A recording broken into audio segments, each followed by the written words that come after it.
Hi, I'm Adele Curran. I'm the Chief Operations Officer for Real World Analytics. I'm here today to give you some training on your compliance and weekly reports available to you on your intranet, powered by Real World Analytics. The reports sit on the top, middle to right side of your intranet, denoted by the RWA blue logo in the top left-hand corner. Today I'm reviewing a couple of these reports with you.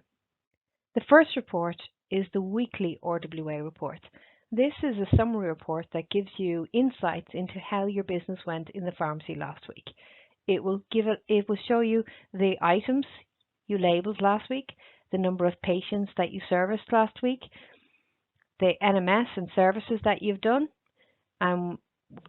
your deliveries, your owings, and your potential ERDs. The second page of this report is your nominations.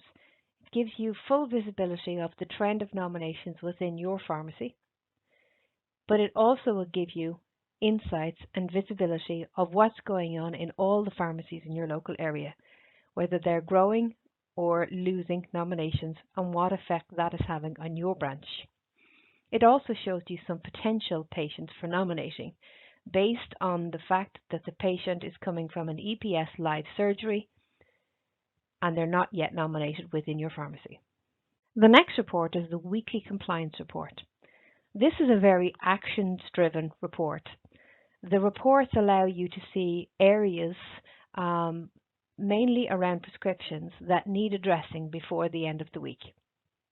The first page of the report looks at expiring prescriptions. This first page is EPS standard prescriptions where the prescription will expire within 180 days. As you can see from this report, there's some prescriptions that are going to expire within this pharmacy in the next 7 days.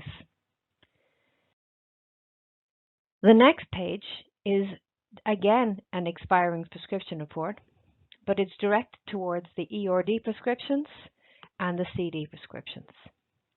From them we move on to have a look at exemptions. So a lot of the exemption issues have been resolved by the introduction of the RTEC within your pharmacies.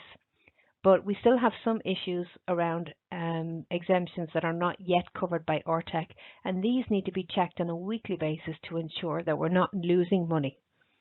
The next page looks at our expensive items and our specials items that have been dispensed in the pharmacy in the last 30 days but haven't yet been claimed. Due to the high value of these items, it is important that we claim the prescription in the month that it's dispensed. The next page looks at emergency prescriptions. How many prescriptions and what prescriptions have I got outstanding that need for me to get a prescription from the surgery in order to claim? And lastly, the top patients with no contact number. The final page covers overdue patients. Overdue patients are patients who are regular patients within your pharmacy but haven't come back into you and are missing more than a cycle and a half. Now the cycle is created using an average of the patient visits, so the average days between the patient visit, and then adding on an extra half a cycle on top of that. If the patient hasn't been in by then, they seem to be overdue. Thank you. If you have any queries, please contact your RSM and they will direct the query to me. We look forward to continuing to support the Day Lewis Pharmacy teams.